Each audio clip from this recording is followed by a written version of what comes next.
Well, welcome everyone to the March coaching call, and I appreciate you tuning in. The purpose of these coaching webinars are to help you get the best result from your alternative treatments for your eye problem.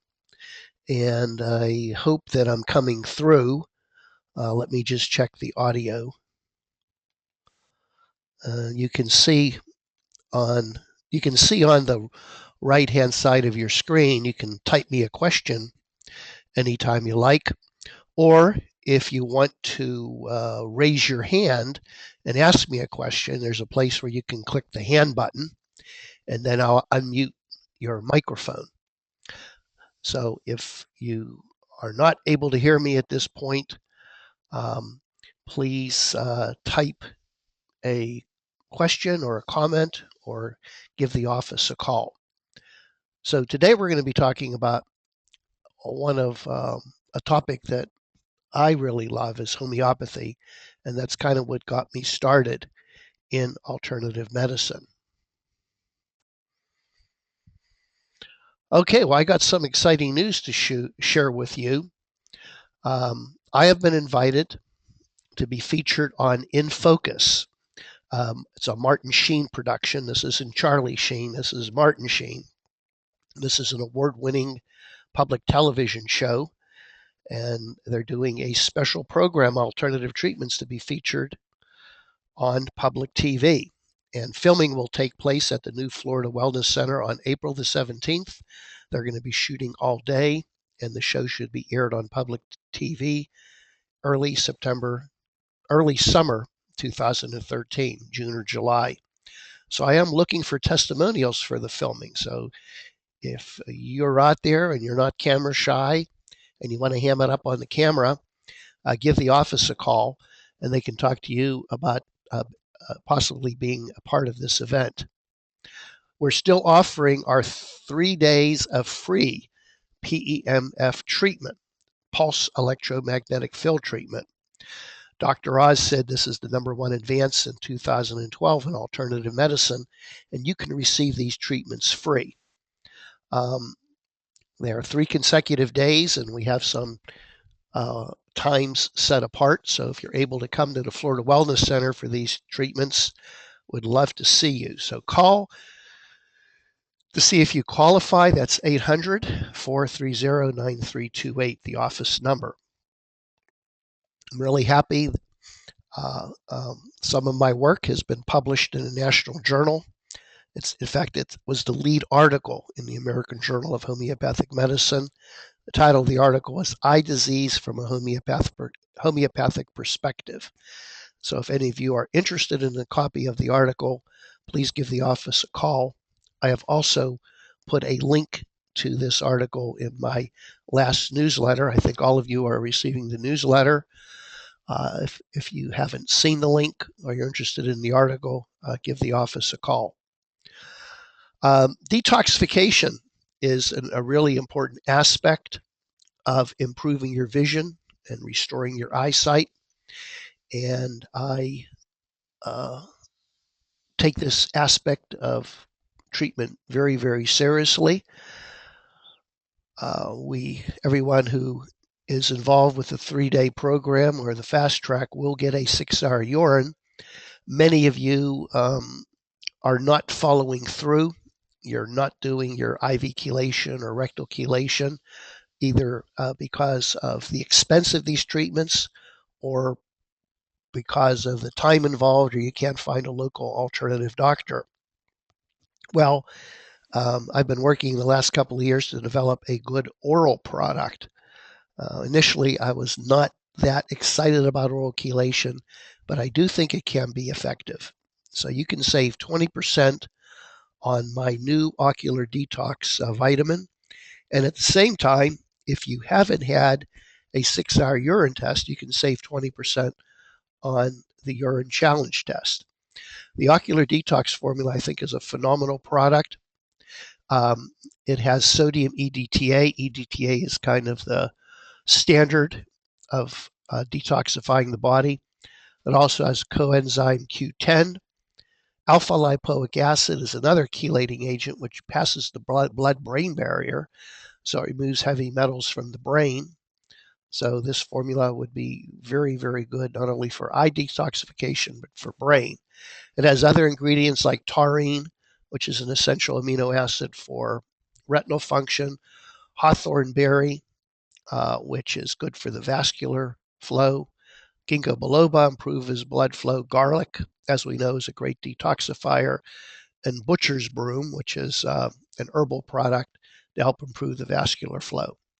So the Ocular Detox is 180 capsules, which is a 1 month supply or longer in some cases if you have a low weight.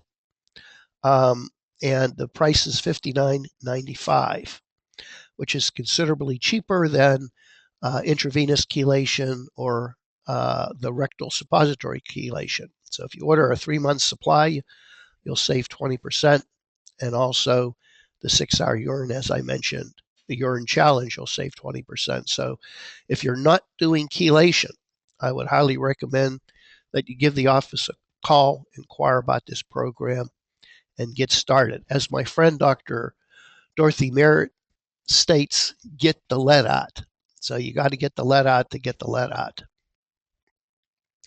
All right, now what are all these boxes here and what are all these products? Well, they're all homeopathic remedies. Why is homeopathy becoming more popular? Well, it's non-toxic, it's natural, and people are avoiding the petropharmaceuticals for obvious reasons because of side effects and problems with manufacturing. You can't help but read an article about somebody having problems with the petropharmaceuticals that are being pushed on TV and by doctors. Homeopathic preparations are at a very low dose, very low quantity, so they gently stimulate the body to heal without a toxic effect. They're very, very low cost, and they stimulate the body to heal naturally. Believe it or not, Moses was probably the first homeopath. In the Bible, Exodus 32, and this is the passage after Moses came down from Mount Sinai, he saw the people of Israel idolizing a golden calf. And he took the calf, which they had made, and burnt it in the fire, ground it into powder, and strawed it upon the water, and made the children of Israel drink of it. And guess what? This is exactly how we make a homeopathic remedy. We pulverize it, we grind it into powder, we mix it in water, dilute it, and then we drink it. And the interesting thing from this biblical passage, the children of Israel at this time were in a state of despair and depression. And gold, which the calf was made of, made homeopathically, is one of our major remedies for treating despair and depression. So believe it or not, Moses was probably the first homeopath. But we credit homeopathy, the development of homeopathy, to Samuel Hahnemann. He was born in Germany in 1755, studied chemistry and medicine, brilliant man, fluent in 6 languages, and he protested the medicine of his time, much like many alternative doctors are protesting the current medical system. At that time, there was bloodletting, purging, toxic medications, and poor hygiene. So Samuel Hahnemann gave up the practice of medicine. He abandoned the practice of medicine. Instead, he worked as a translator. And when he was translating a treatise on materia medica, which is a collection of remedies or therapies, he came across the passage that Peruvian bark or cinchona was good treatment for malaria because of its astringent qualities. And he said, that's kind of strange. There are many substances that have astringent qualities. Why is it that cinchona is good for malaria? So what he did is he began to ingest small quantities of the cinchona just to see what the effect would be on his body. And lo and behold, he developed symptoms of malaria, high fever, chills, shaking, and this became the first proving. He proved over 100 different remedies and developed a symptom picture for each remedy. And this is how our homeopathic remedies were analyzed. They were proved. By approving, we take a homeopathic substance, which is very dilute, and we observe the physical effects in the body, all physical effects, no matter what aspect of the body it affects, including the mental and emotional state. You get depression, more energy, less energy, trouble sleeping. This is much different than the pharmaceutical industry when they study a medication.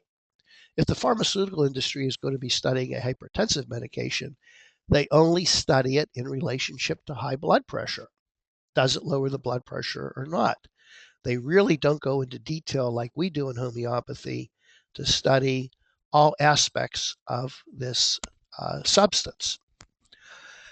Now, homeopathy is based on several laws, and these are laws. By a law, they don't change with time. When I studied homeopathy, I used the same books that they used over 250 years ago. When I was in medical school, by the time I became a senior, half the stuff I learned my freshman year was outdated. So these are the three laws: the laws of similars, Hering's law, law of dilution, and potentization. So a law of similars state a medication which cause symptoms in a healthy individual will cure those symptoms in a disease state. So what this means is that homeopathy believes the body has a wisdom. So when you develop symptoms, no matter what they are, these symptoms are needed by the body to maintain homeostasis or balance. So for example, if I develop a fever, my body needs the fever in order to maintain homeostasis or balance. I need the fever.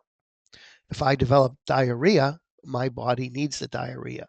Maybe I ingested some poison, maybe I have an infection.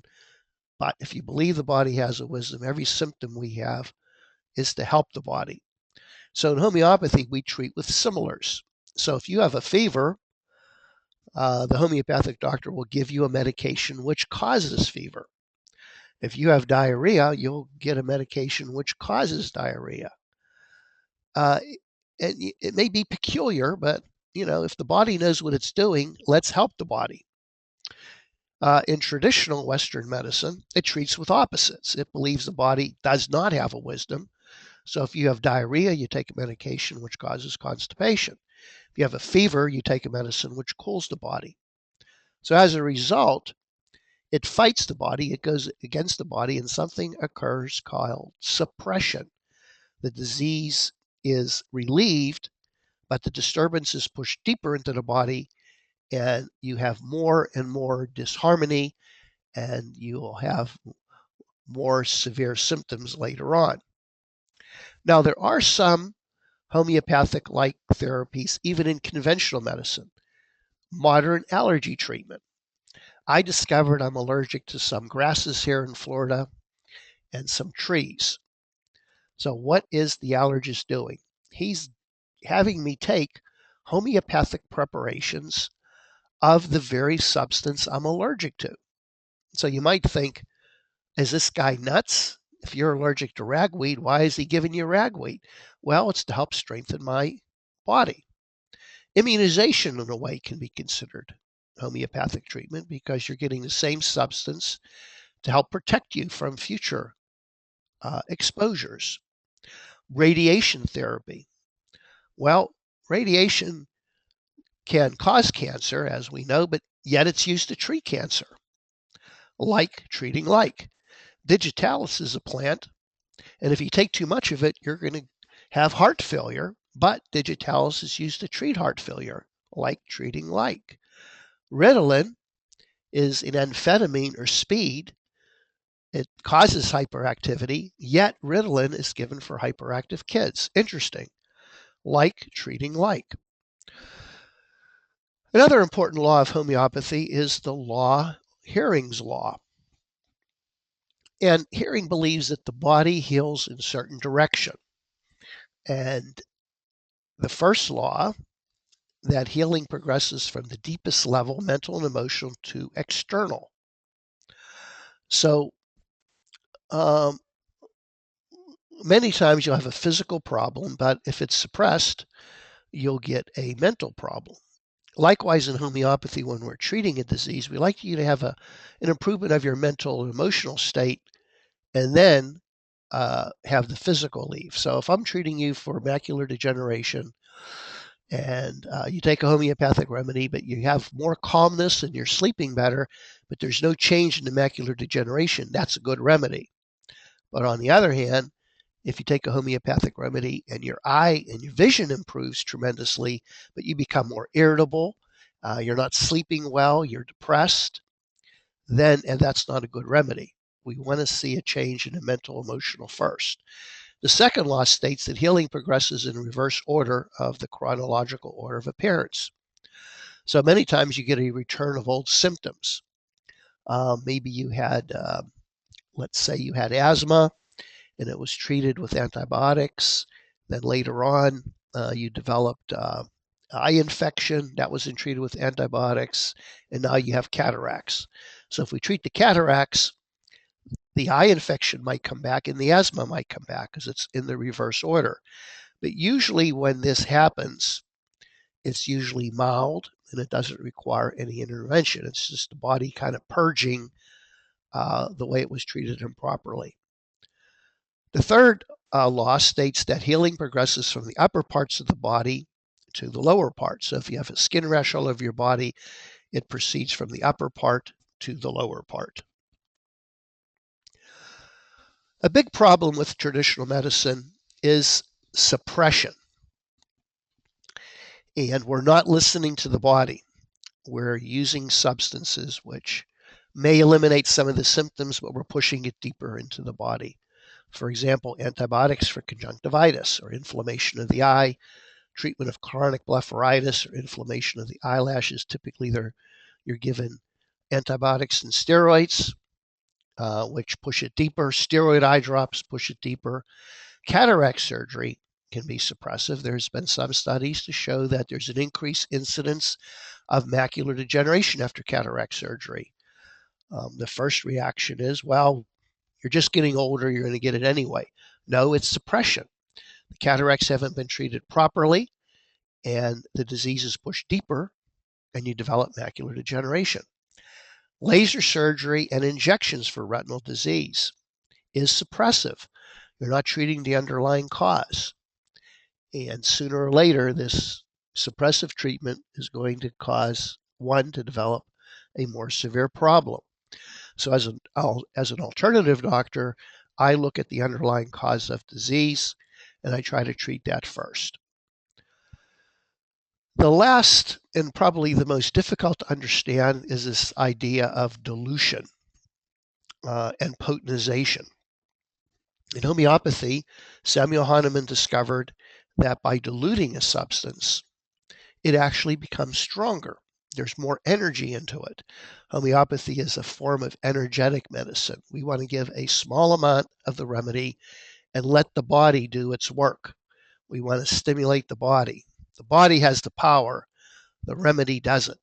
So we just want to get the mechanisms of the body moving to take care of the disease. And these are some of the dilutions that we use. But the main thing I like about homeopathy, it's based on the understanding of the uniqueness of each individual. So we look not only at your eye disease, we look at the whole person, mental, emotional, and physical symptoms. So what evidence is there that homeopathy works? Well, there are many, many really good scientific studies that show that homeopathy works. This was a laboratory study that was duplicated at 6 major European universities, looking at anti-IgE that was diluted 10 to the minus 120.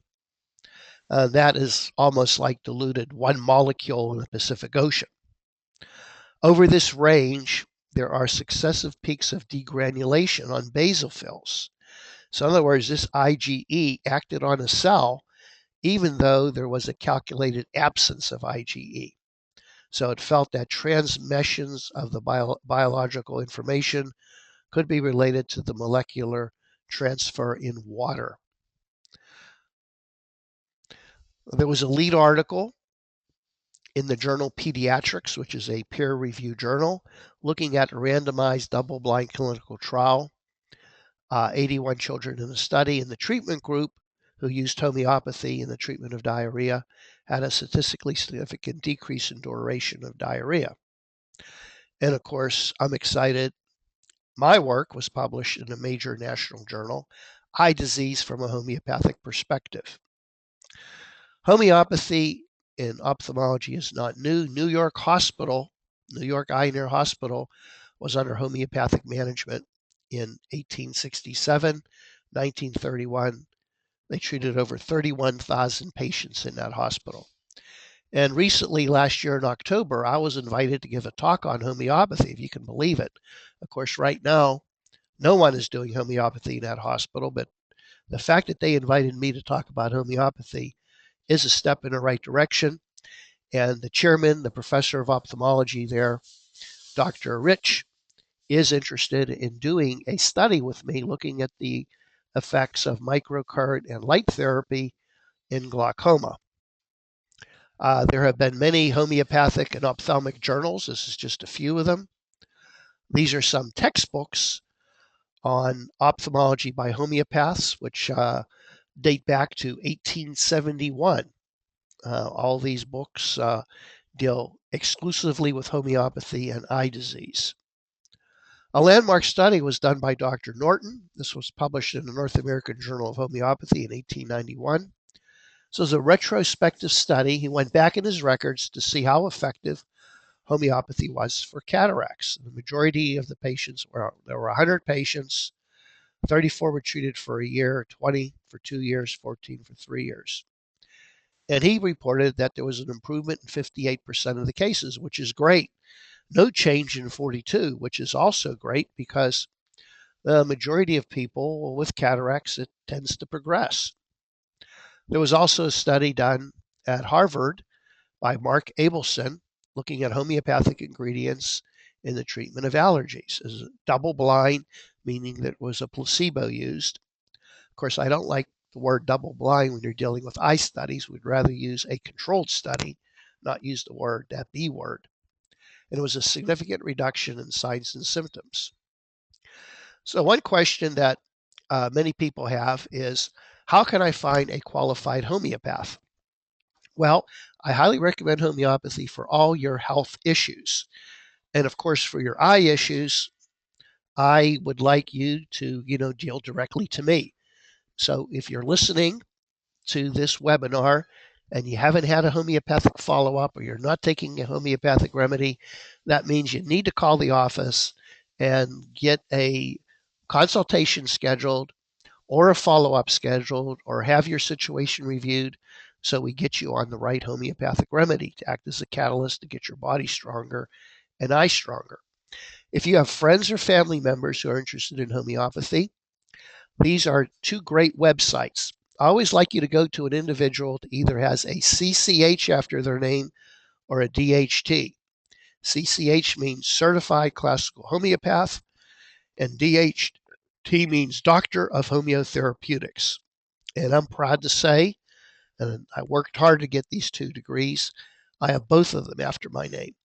So the one website is Homeopathy USA and Homeopathic Directory.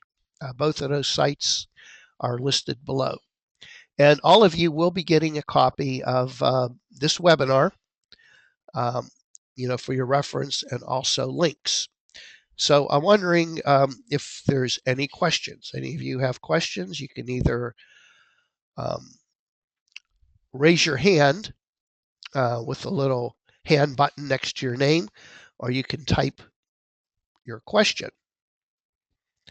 And I'll wait a couple minutes here. I want to thank all of you for attending the webinar. And I always like it when you give me some suggestions for future webinars. So our next webinar, all the webinars are the first Monday of every month. So if you have a particular topic or interest, let me know. What I plan to do, usually starting the new year, is to go through each modality that we use in the practice and discuss different aspects. We'll be talking about microcurrent in the future, light therapy, and of course, any topic that you might be interested in. So it looks like there's no questions. I want to thank all of you for participating, and please give the office a call if you have any questions.